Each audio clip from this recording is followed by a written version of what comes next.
بسم اللہ الرحمن الرحیم۔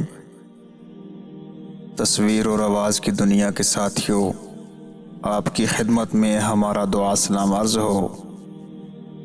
آپ سب کو المرجان وائس چینل پہ خوش آمدید کہتے ہیں۔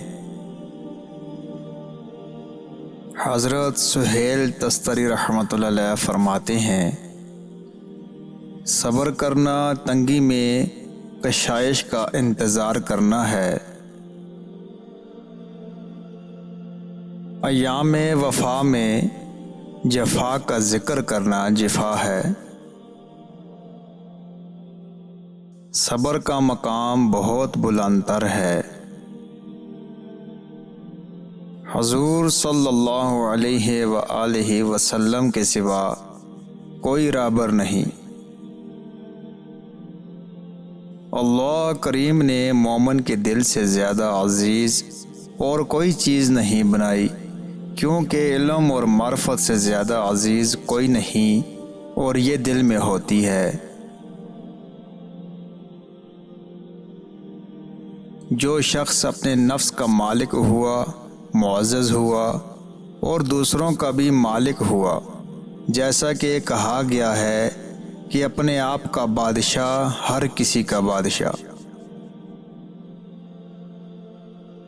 خدا کے سوا کوئی مددگار نہیں، رسول کے سوا کوئی رہبر نہیں، کوئی توشہ نہیں مگر تقویٰ۔ توبہ مقدم ہے، اور وہ کیا ہے؟ جو برے کام کیے ہوں ان سے ندامت، حرکات مذمومہ سے اعمال محمودہ کی طرف پلٹنا، اور قبیح خواہشات کو دل سے اکھاڑ پھینکنا۔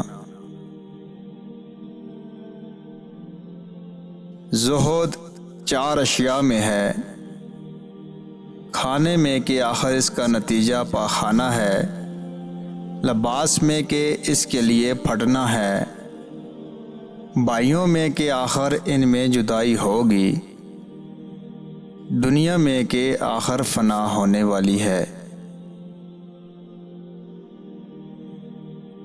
جہل سے بڑھ کر کوئی گناہ نہیں۔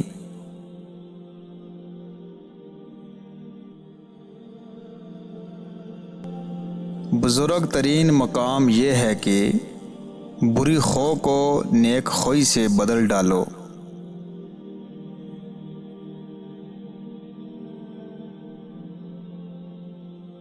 ہمارا عمل 6 چیزوں پر ہے: کتاب خدا، سنت رسول صلی اللہ علیہ وسلم، اپنا حلال مال کمانا، آزاد خلق سے باز رہنا اگر وہ ستائیں، بری باتوں سے کنارہ کشی، دوسروں کے حقوق ادا کرنے میں جلدی کرنا۔ 5 چیزیں نفس کے لیے بمنزلہ گوہر کے ہیں۔